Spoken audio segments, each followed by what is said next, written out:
berkaitan dengan air kelapa tua dan air kelapa muda, itu Masya Allah. Komposisi dari natrium dan kalium pada dua air tadi itu sangat-sangat sempurna.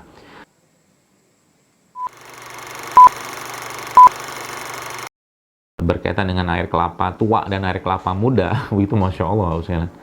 Komposisi dari natrium dan kalium pada dua air tadi itu sangat-sangat sempurna. Lebih baik dari air isotonik manapun yang ada di muka bumi ini. Atau mungkin dibuat manusia, maaf.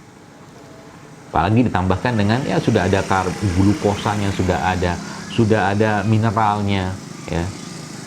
Dan zat-zat penting lainnya yang ada di situ. Yang ternyata, coba Ibu sekalian, jamaah sekalian, kalau Anda pernah nyobain air kelapa tua sama air kelapa muda, rasanya beda loh. Rasanya beda. Jadi air kelapa tua itu kalau dirasakan secara keasaman, jauh lebih light dia, ringan dibandingkan air kelapa muda yang agak cenderung lebih asam. Ya kan? Coba lihat, gasnya juga.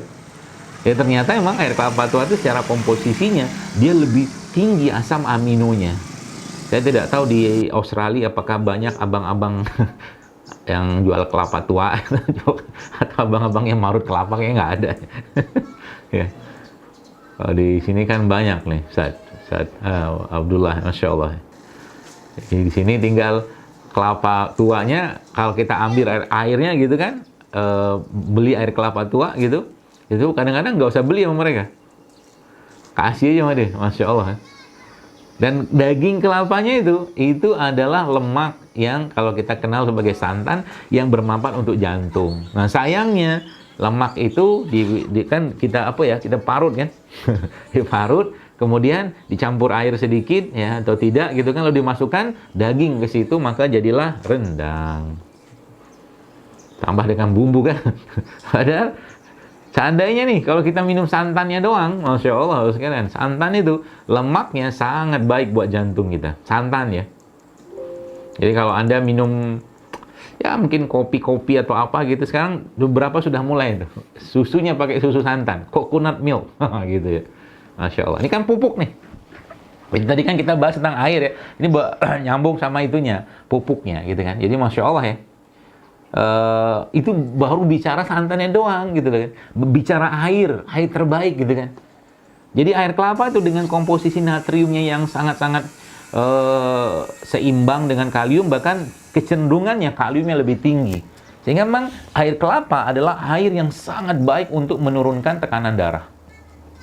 Ya, menurunkan tekanan darah, terutama air kelapa yang muda. Jadi kalau udah tua kan lebih tinggi asam aminonya. Ya, maka asam amino ini adalah bahan baku pembuat gen. Jadi mungkin yang sudah usianya ya 45 tahun atau 50 tahun ke atas ya, sudah merasa tua lah. Atau mungkin ubannya sudah agak banyak misalkan gitu kan. Nah, saatnya kita minum air kelapa tua. Boleh nggak minum air kelapa muda? Ya boleh sih. Tapi secara khasiatnya atau mungkin secara kandungannya kan beda tuh. Beda. Ini air ya, jadi air. Kita bahas yang pertama air. Jadi intisari airnya lah, carilah air-air yang bersifat alkali atau basa, ya. Lo kan air kelapa bersifat asam, ya. Air kelapa bersifat asam.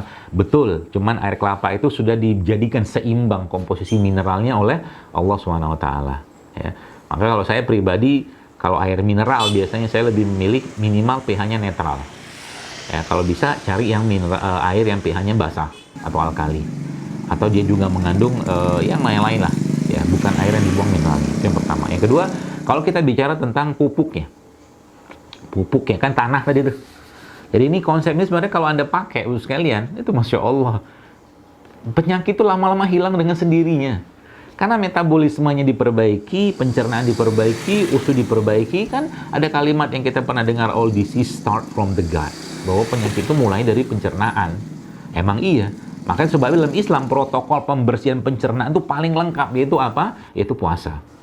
Ya, puasa, protokol puasa kita itu paling lengkap. Ya, Masya Allah ya. Ada Ramadan, ada Syawal, ada Ayyamul Bid, ada Senin Kamis, ada puasa-puasa sunnah, ada puasa Daud.